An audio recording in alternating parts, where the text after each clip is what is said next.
What if motorsport stopped trying to be loud and still ended up faster? In my last video, I looked at cars that don't belong everywhere. Now, we are looking at a racing series that didn't seem to belong at all.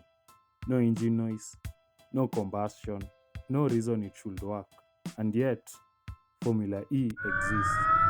Racing series powered by electricity, a championship that doesn't shake the ground. It negotiates with it. If Formula One is thunder, Formula E is the sound your house makes when everything is working perfectly. And today, we are following that sound. Whether you meant to click this video or not, the circuit closed the moment you arrived.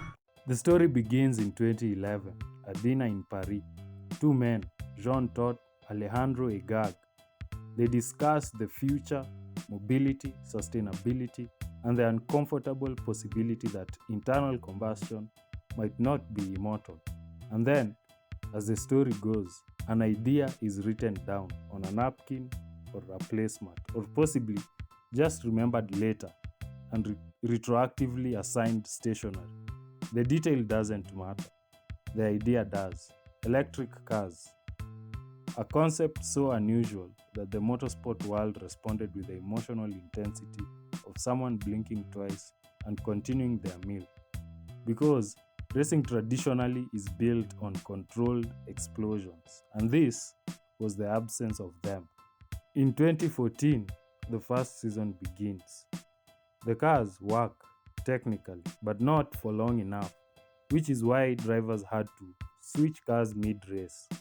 Yes, physically exit one car and enter another, not as a strategy, as a requirement.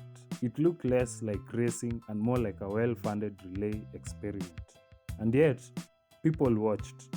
At the first race, the 2014 Beijing E-Prix, everything went mostly according to plan until it didn't. Final lap, Nicholas Prost, Nick Heidfeld, they collide. One car flips. Suddenly, the quiet series makes a very loud point. Chaos doesn't need noise. The early cars sounded like concentrated inconvenience, somewhere between a power trip and an existential question. But underneath that sound was something more interesting: energy. Specifically, how to use less of it while going faster. Formula E cars rely heavily on regenerative braking, which means when they slow down, they're not just losing energy, they are collecting it, not metaphorically, literally. In some races, over 40% of the energy used is recovered mid race. The car is, in a sense, undoing its own mistakes. Manufacturers noticed: Porsche, Jaguar, Nissan, they didn't arrive for noise, they arrived for knowledge, because what happens here eventually happens on the road. Then came Gen 2, a car that could finish a race without needing to be abandoned halfway through, already a significant improvement over not finishing races.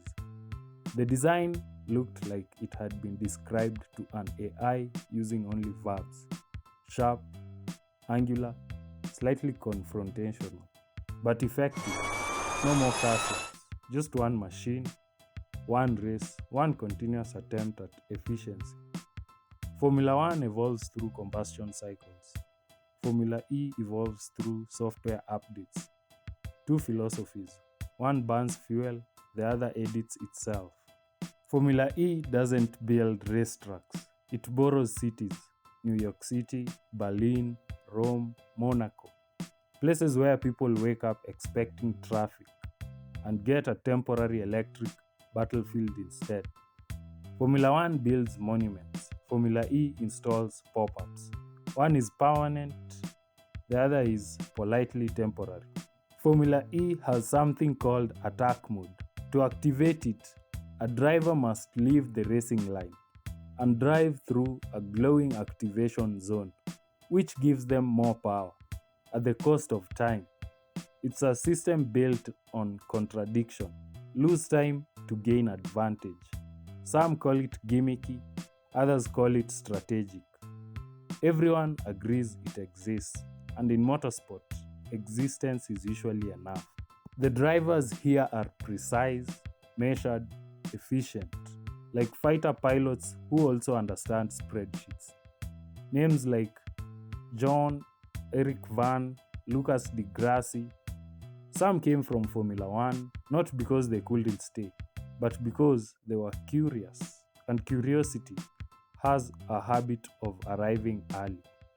Formula E isn't trying to replace anything, it's answering a different question. Formula One asks, how fast can we go using fire? Formula E asks, how fast can we go without it? Both questions matter, but only one of them sounds like the future when you say it out loud. This started as an idea, possibly on a napkin. Now it's a global championship, a testing ground, a quiet shift in how speed is understood. Formula One is the past, perfected. Formula E is the future, still deciding what it wants to be.